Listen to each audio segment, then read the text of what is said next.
Cet atelier avait pour objectif de pouvoir capitaliser l'expérience des différents projets qui ont été octroyés de subventions. Ça, c'est un atelier que nous organisons non seulement pour que les acteurs puissent se parler, donc pour créer cette communauté de pratique, mais aussi c'est pour que les acteurs puissent partager, que chacun s'inspire des bonnes pratiques des uns et des autres pour pouvoir capitaliser. Le projet, c'est le projet protection des éléphants qui est proposé, donc c'est vraiment pour la gestion durable et équitable des ressources naturelles en améliorant les moyens de subsistance et en réduisant l'insécurité. Avec ce projet, on peut aider les associations à être autonomes.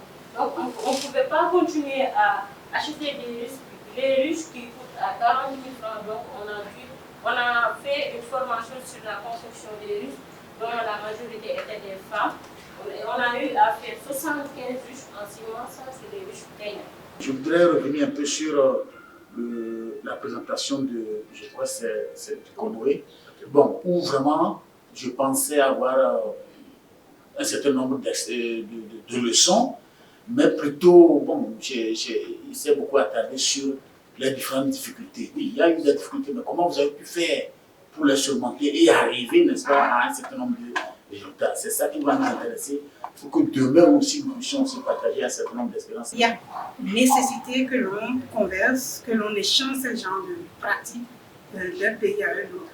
Donc l'occasion ici, c'est de permettre aux différents acteurs, aux bénéficiaires, de pouvoir s'écouter, de pouvoir partager, échanger sur leurs acquis, leurs expériences en échec comme acquis. Et c'est aussi une occasion pour ceux-là qui n'ont pas encore bien perçu le bien fondé de Pabio, de vivre cette expérience pour aller réitérer les bonnes pratiques chez eux. Compte de l'implication des services techniques des États dans le processus d'octroi des subventions en leur allouant un budget pour le suivi et la capitalisation. Recommandation de veiller à l'équilibre entre les pays dans l'octroi des subventions en tenant compte du genre. Troisième recommandation, adopter la méthode de l'élaboration de la note conceptuelle pour alléger et faciliter l'accès des communautés aux subventions. Élaborer un guide de bonne pratique capitalisant capitalisant les processus d'octroi des subventions et les différentes expériences des projets subventionnés. Améliorer la performance de gestion des subventions accordées aux consortiums de l'ONG. Renforcer la capacité des bénéficiaires pour un meilleur accès aux subventions. Concevoir des projets de subvention d'au moins 3 ans afin de pouvoir capitaliser sur les résultats. Recommandation 8, mettre en place des synergies d'action inter-États pour une meilleure efficacité de la gestion des aires protégées, en mettant en place notamment les cas de concertation transfrontaliers et des patrouilles conjointes.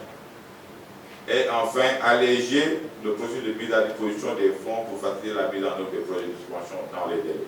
À la suite de cet atelier, nous allons demander aux partenaires de pouvoir partager l'information dans un document qui sera envoyé.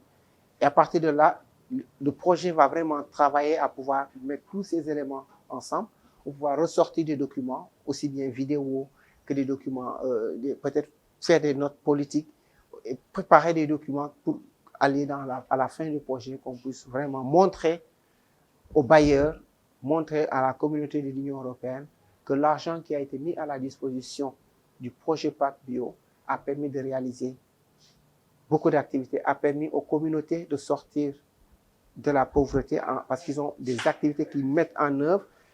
Les femmes ont pu mettre en œuvre des activités qui leur permettent d'être autonomes. Les communautés qui sont dans des zones difficiles liées à l'insécurité ont quand même réussi à mettre en œuvre des activités malgré ces contraintes et que les activités vont profiter à ces communautés.